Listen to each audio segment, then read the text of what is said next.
Hello, welcome to Libra, Philippines. So, ito yung reading natin for Libra.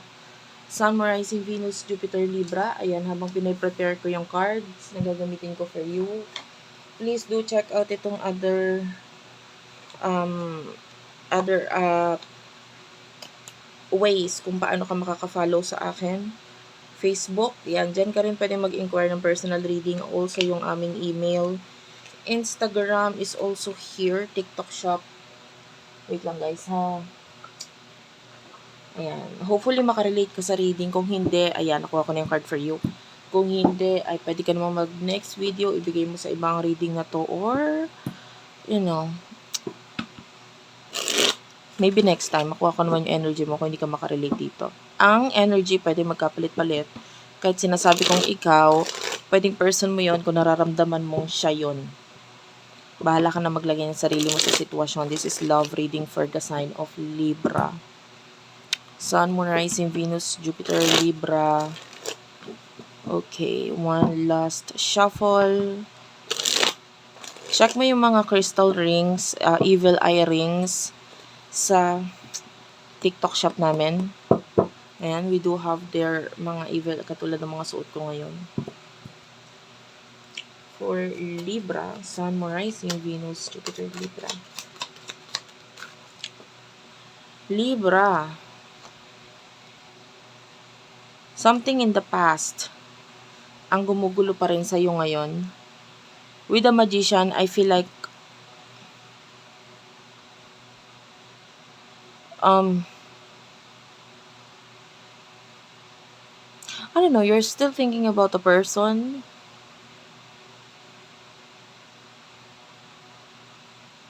Pwedeng nagsisinungaling ka sa person na to or vice versa. Pwedeng siya may mga kasinungalingang ginawa sa'yo or ginagawa sa'yo, but for you, you're still bothered dito sa past connections na ito. For now, you are happy. Enjoy, focusing on positivity, enjoying your work or focusing sa work. Kasi pwedeng may mga problem ka ngayon, so ayaw mo naman mag-focus sa problema. Solusyon na ng problema. Yun yung focus mo. Maayos yung problema. Person nakakonect ni Libra, Sun, Moon, Rising, Venus, Jupiter, Libra. Take only what resonates. Person nakakonect ni Libra.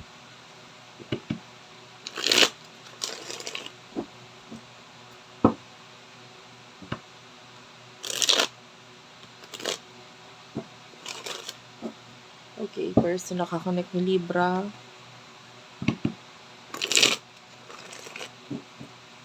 One last shuffle. Okay, thank you, Spirit Guides, Angel Guides. Okay. Nakakaramdam ako ng energy dito ng parang, I don't know if you are also a tarot reader or, may alam ka, or meron kang spiritual experiences or,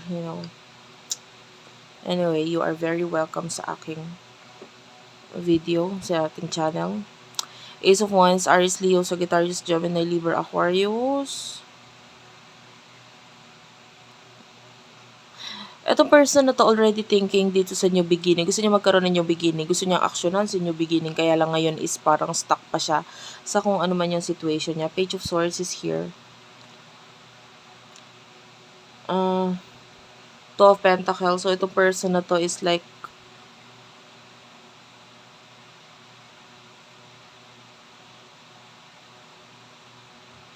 tinatry niyang alam mo yun, yung parang could be a very wishy-washy person. You could be dealing with an air sign too. Katulad mo, air signs I like are like that, I mean, ganun talaga mga air sign pabago-bagong isip. And at the same time, ang air sign is like very flighty. Para kayong mga nakasuot ng mga pakpak na lipad na. Oh, mamaya-maya nandyan, tapos mamaya-maya iba na naman, lumayo na naman, tapos balik na naman. Ano yun? Air signs are like that, and you are an air sign, so pwedeng yung person na to is the same as you being an air sign, or Meron din siyang air sign sa kanyang chart. Maybe yung kanyang rising sign or marami siyang planet sa kanyang air sign. So, may kaugalian din siyang ganun. And so, very wishy-washy itong person na to. Emosyon ninyo sa isa't isa for the sign of Libra. Emosyon ninyo sa isa't isa. You have a lot of things in your mind right now, lalo na sa pag-usaping stability. Marami ka pangarap or gustong mangyari, especially pagdating sa usaping home, relationship. You are very hopeful.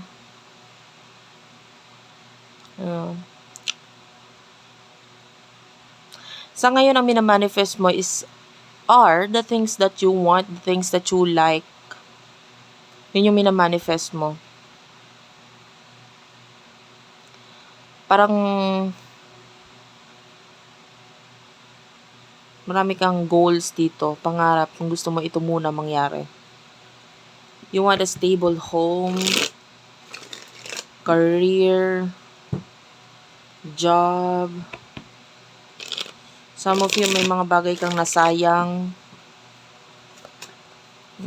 Person nakakonect mo. I see a lot of options dito sa taong to. 9 of Swords. Okay. 9 of Swords, 9 of Cups, and the King of Cups. Clarify the 9 of Swords. Queen of Wands. Page of Cups. Okay. When it comes sa usaping love, itong person na to, maraming options. Pero, I'm feeling like yung mga other options is wala ng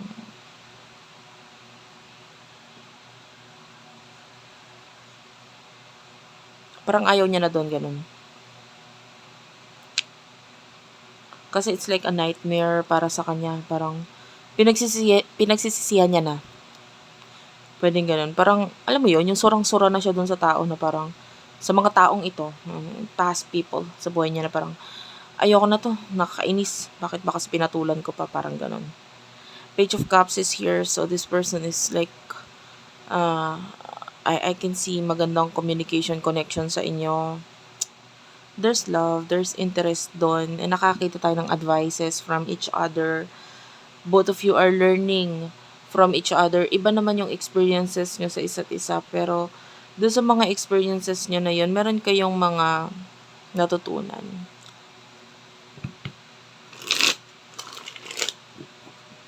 So, you know, in the near future, what do we have here for the sign of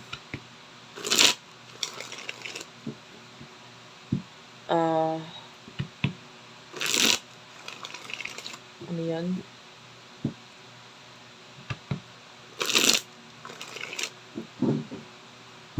For the sign of Libra.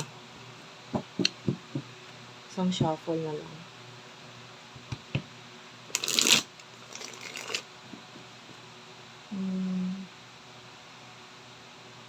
Take only what resonates.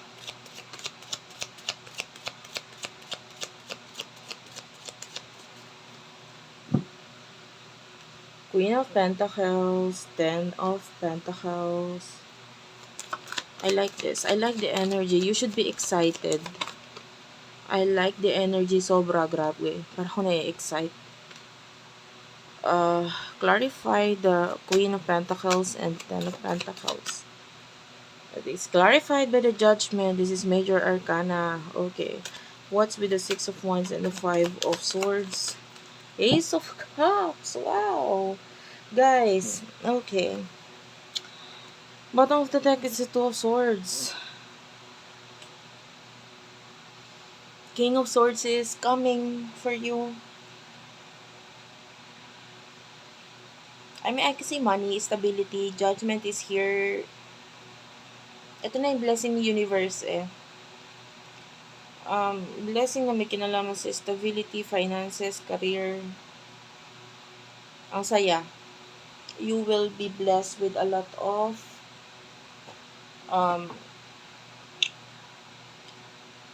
money, a lot of blessings. Parang ang dali nga lang sa'yo. Ang dali na ma-receive ito eh. Ang dali, ang bilis. Parang, hindi mo naman, actually hiningi mo siya, pero ngayon parang, hindi na ganun ka sobrang paghingi, na parang you're just asking for blessings, pero hindi na parang nagkukumahog ka na nag-uumiyak ka dyan sa habang nagpe-pray ka to ask for tulong, etc. Hindi na ganung point. Parang, ngayon kung ibibigay sa akin ng universe, edi very thankful ako dyan. And then, if ever, 'di ba? Parang ganun yung energy mo. Go with the flow. Tapos, nakakita naman tayo ng financial blessings for you. And you should be happy. Kasi talagang dadating sa iyo ito ng napakadali lang. Ace of Cups, new love is coming. Kasi, nagkaroon na siya ng pagdidesisyon na parang i-let go na talaga yung mga dapat i-let go dito. Past people in your life, both of your lives. And ito na, concentrating na sa new beginning, and I do love the energy kasi pwedeng itong person na to makatulong sa iyo to heal whatever itong mga kailangan mong i-heal sa buhay mo, and ganun din naman siya sa iyo. Ay ganun ka rin naman sa kanya. You will help this person heal. You will heal each other. No? Whether financially or with regards to love, pareho ninyong tutulungan or i-heal ang bawat isa. So, thank you for watching. I love you all and bye-bye.